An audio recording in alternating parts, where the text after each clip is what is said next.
Olá! Já pararam para pensar que, no fundo, a nossa vida é toda construída em cima de uma base que a gente nem vê? É como uma marcaritura oculta, sabe? Feita de acordos, de promessas, que deixam a gente confiar uns nos outros, fazer negócios, enfim, viver em sociedade. Hoje, a gente vai dar uma espiada na planta dessa construção toda, a teoria geral dos contratos.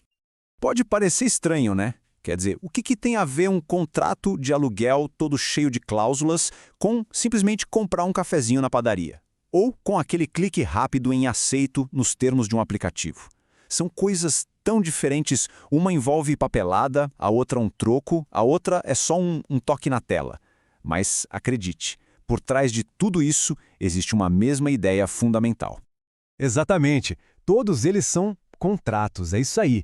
Cada um desses atos, do mais simples ao mais complexo, é uma promessa que a lei reconhece. Um acordo que está ali, moldando o nosso dia a dia, muitas vezes sem a gente nem se dar conta. É tipo a linguagem universal que permite que a gente confie e coopere uns com os outros. Então, bora entender isso melhor? O nosso roteiro de hoje vai ser esse aqui. A gente vai ver o que é um contrato, quais são os pilares que o sustentam, as regras do jogo, tanto as antigas quanto as mais novas, e no final, como é que um contrato nasce. Vamos lá! Certo. Então, começando pela base de tudo. O que é, afinal de contas, um contrato? Muita gente pensa logo num papel cheio de assinaturas, né? Mas a ideia é bem mais ampla. Pensa nele como a viga mestra que permite que as nossas relações, sejam de negócio ou não, funcionem de um jeito organizado, previsível e seguro. Olha só, a definição formal é essa. Basicamente, um contrato é um acordo de vontades.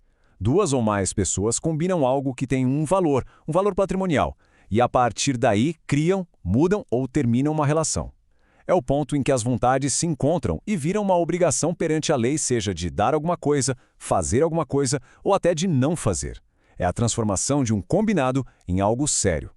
Mas não é tão simples assim. Não basta só combinar. Para essa construção que é o contrato ficar de pé e ser de fato reconhecida pela lei, ela precisa de uns pilares bem firmes. São os pilares da validade. Vamos dar uma olhada neles. E tem um jeito muito legal de entender isso, que é a chamada escada pontiana. Imagina que o contrato precisa subir 3 degraus para ser perfeito. No primeiro degrau, o da existência, ele precisa nascer. Tem que ter os elementos básicos: quem está contratando, a vontade, o que está sendo contratado e a forma. Subindo para o segundo degrau, o da validade, esses elementos precisam ter qualidade. O agente tem que ser capaz, a vontade tem que ser livre, sem pressão, o objeto tem que ser permitido por lei e assim por diante. E só depois de passar por esses 2 degraus é que ele chega no topo, na eficácia. Aí sim ele está pronto para produzir todos os seus efeitos no mundo real. Beleza. Agora que a gente já entendeu a estrutura, vamos falar das regras do jogo mais tradicionais. São aqueles princípios clássicos, sabe? As ideias que por séculos deram força e principalmente previsibilidade para os contratos. E o principal deles, a pedra fundamental, é a autonomia da vontade. O que isso quer dizer? Simples. É a liberdade que as pessoas têm de cuidar dos seus próprios interesses. É o poder de escolher se vai contratar, com quem vai contratar e como vai ser esse contrato. É a base de tudo. Ok, e depois que essa liberdade é usada para fechar um acordo, aí entra em cena uma regra de ouro, com um nome em latim que parece complicado, mas a ideia é poderosa. Pacta sunt servanda. Traduzindo, os pactos devem ser cumpridos. Simples assim. O que foi combinado vira lei entre quem combinou. A palavra dada tem que ser honrada. É isso que garante que os negócios sejam seguros, que as pessoas possam confiar. Só que, claro, o mundo não parou no tempo, e o direito acompanhou essa evolução.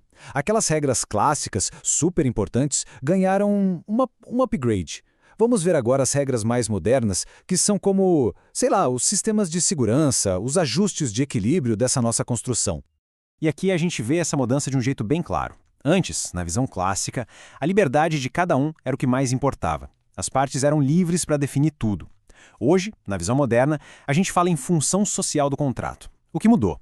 A gente percebeu que um contrato entre duas pessoas pode sim afetar todo mundo em volta.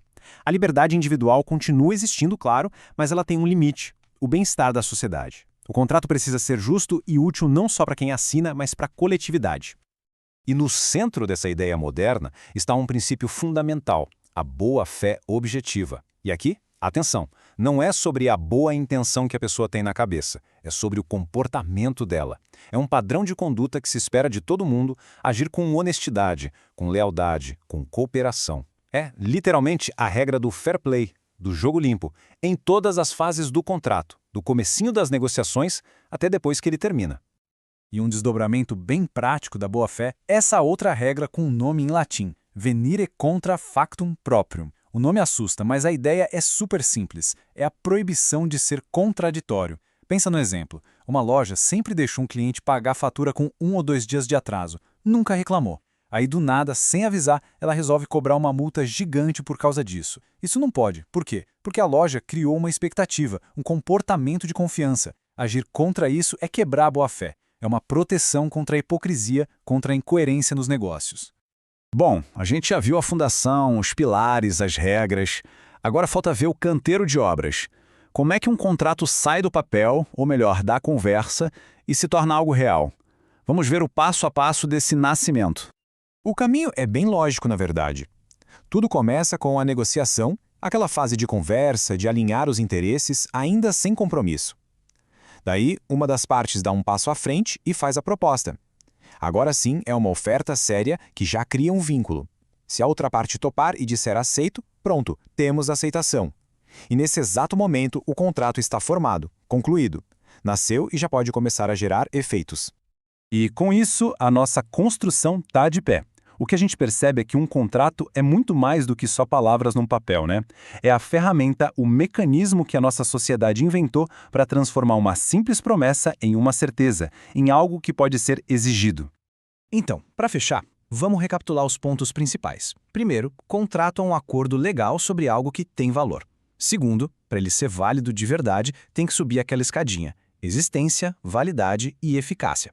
Terceiro, ele vive num equilíbrio entre a liberdade de cada um, que são as regras clássicas, e a justiça para todo mundo, que são as regras mais modernas.